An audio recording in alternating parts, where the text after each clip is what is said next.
Olá pessoal, no vídeo de hoje eu tô trazendo um vídeo diferente do que eu tô acostumada a trazer. Eu tô sempre trazendo aqui um ponto diferente, um bordado, um desenho diferente para vocês. Mas hoje eu decidi fazer esse vídeo, por quê? Porque respondendo já uma das perguntas que sempre me fazem aqui, como que eu aprendi a fazer esses pontos? Foi a minha avó? Foi a minha mãe? Foi a minha sogra que me ensinou a fazer? Não, não foi. Eu aprendi todos esses pontos que eu venho aqui, eu trabalho, eu estudo muito eles antes de fazer e mostrar aqui para vocês.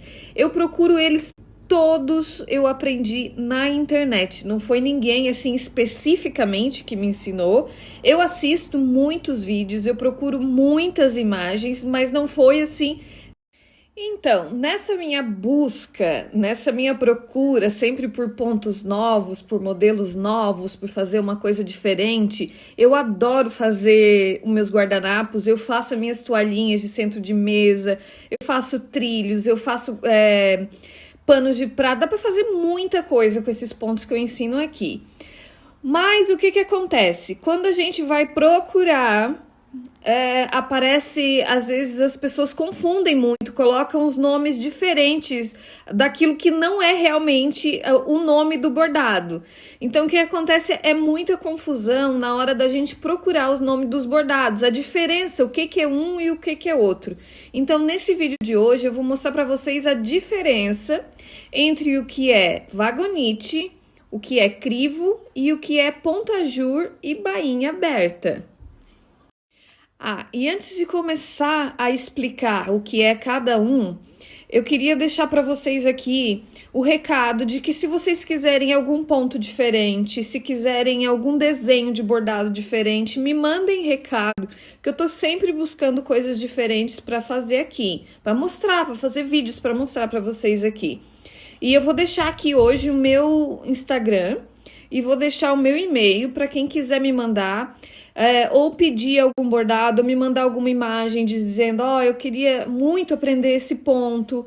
De repente a gente consegue fazer, consegue ajudar. Então, assim, vou deixar o meu e-mail e o meu Instagram para quem quiser me mandar mensagem, pode me mandar nesses dois endereços, tá bom?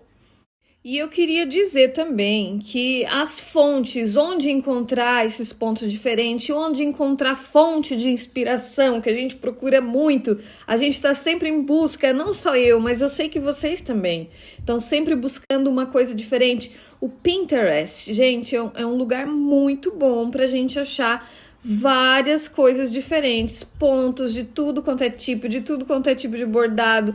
E a partir de lá, às vezes aparecem também os vídeos aqui do YouTube. Então, é um lugar fantástico para buscar desenhos para bordados, riscos, de qualquer coisa, é muito fácil de encontrar lá. Tem, assim, uma variedade incrível. Então, vou deixar a dica para vocês aí de quem quiser procurar, de quem quiser coisas novas, o Pinterest é muito legal, tá?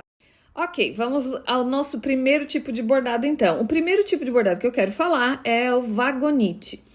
O que é o vagonite? Vagonite, o bordado dele é feito geralmente, ele é sempre geométrico, ele tem formas simétricas, ele é feito sempre de risquinhos, linhas retas.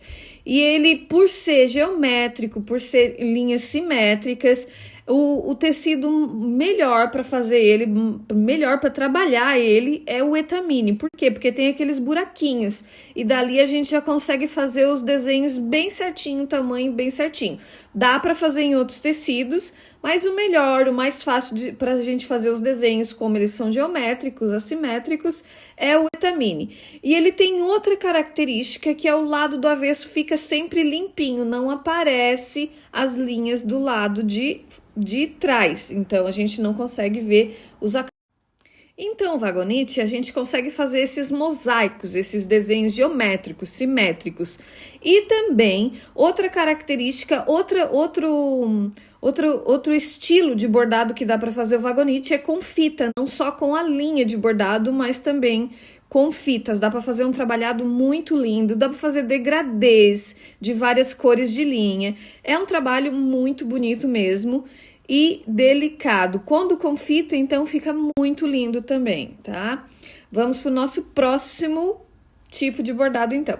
Bom, e o crivo, gente? O crivo, ele é diferente da vagonite, mas os dois são muito usados juntos. Por isso dá muita confusão. Às vezes a pessoa faz um bordado, tem mais vagonite do que crivo e coloca lá o nome. Aí a gente acaba procurando um, achando o outro e acha que é a mesma coisa. E não é. O crivo é diferente da vagonite. Ele é também chamado de labirinto, porque ele faz os buraquinhos no tecido e onde é feito o entrelaçamento das linhas. O crivo, ele é muito usado, o linho, para fazer esse tipo de trabalhado. E ele também é um bordado muito tradicional no norte do Brasil. Por quê? Porque foi a colonização portuguesa que trouxe esse tipo de bordado para o Brasil. Então, ele é muito tradicional lá no norte, não que não seja feito nos outros estados, é óbvio, mas muito usado no norte do Brasil. E antigamente se fazia muito os bordados crivados para enxovais, para todos os tipos de peça, porque ele permite a gente fazer vários tipos de padronizações, vários tipos de desenho que chega a imitar uma renda, né? Ele era feito para imitar uma renda. Então fica muito bonito, muito delicado, muito elegante e muito legal mesmo. E ele é um bordado que o nome mesmo já diz, assim, crivo. Crivo é crivar, perfurar o tecido onde é feita, na verdade é desfiado, né? A parte onde a gente vai fazer o trabalhado e faz o entrelaçamento das linhas. O que é diferente do ponto-à-jour, que o ponto-à-jour a gente também desfia o tecido para fazer, mas a gente tem que fazer os pontinhos, tem que fazer entrelaçadinhas ali. Não só do tecido, mas dos fiozinhos separados. Então, o crivo é isso aí, o tecido é desfiado e depois a gente vai crivar o trabalho, as entrelaçadas por cima do tecido, no meio do tecido. E esse trabalho se confunde muito com o ponto-à-jour. Tá vendo como um entra dentro do outro? Então, a gente pode usar todos esses tipos de bordado em um trabalho só e às vezes acaba fazendo a confusão. O ponto-à-jour já é diferente. O ponto-à-jour ou bainha aberta, que antigamente aqui no Brasil se chamava muito de bainha aberta, porque a gente fazia o ponto-à-jour para fechar a bainha, que a gente só virava, né, no caso a bainha aberta, e fechava com um pontinho à-jour. Então, ele se confunde muito com o crivo, que o crivo é só no meio do tecido, não, a gente não faz para fechar uma bainha. Então, o ponto-à-jour, ele tem um nome, já diz, né? Ele já tem origem francesa. À-jour é de origem francesa, que quer dizer deixar a luz passar. Acho lindo isso. Acho muito elegante, muito bonito. E o pontinho à-jour, então, ele tem aquelas meinhos, ele fecha a bainha, como eu falei antes, mas ele deixa aquele espaçamento, aquela entrada de luz, aquele desenho, fica tipo uma renda também. É tipo, por isso que confunde muito com o crivo, mas ele é mais para fechar as bainhas mesmo, dá para fazer no meio. Dá para fazer no meio do tecido, mas a origem dele foi ali grudadinho na bainha para ir fechando as bainhas abertas, né? Por isso o nome, ponto-à-jour ou bainha aberta, tá? E essa barra que a gente faz aqui em cima com a retirada dos fios da trama, que deixa aquele espaçamento que fica, que é onde a gente faz os desenhos, que faz várias padronizações do ponto-à-jour, é muito bonito, tem vários tipos, já ensinei vários aqui para vocês. É óbvio que é o meu preferido, que é a minha paixão. Eu acho que deixa qualquer peça mais sofisticada, mais elegante. Eu acho muito bonito mesmo. E além de tudo, é um resgate desses pontos antigos, dessas coisas antigas que a gente não encontra tão facilmente, né? Então, eu espero muito ter ajudado, ter desvendado aí a diferença para vocês de um de outro. Se eu não falei alguma coisa que vocês sabem que eu não falei aqui, por favor, deixem nos comentários. Eu acho que é muito importante a informação.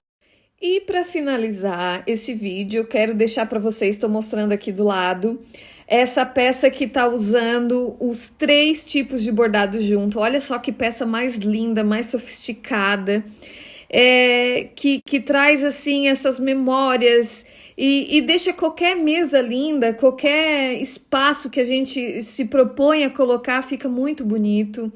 Eu espero que, se vocês queiram algum ponto diferente, como eu disse no começo, que vocês me mandem. Vou deixar aqui o endereço do e-mail, o Instagram e do Pinterest para vocês. E quem quiser, então, me mandem. Vamos fazer trabalhos lindos. Espero muito que vocês tenham gostado e que tenha tirado todas as dúvidas que vocês poderiam ter. Se tiver mais algumas, me mandem, que eu vou tentar resolver, tentar estudar e achar a melhor forma.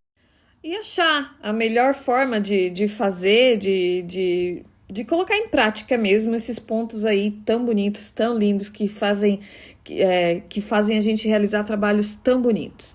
Então, espero vocês na próxima, espero que tenham gostado e até mais. Bye, bye, beijos!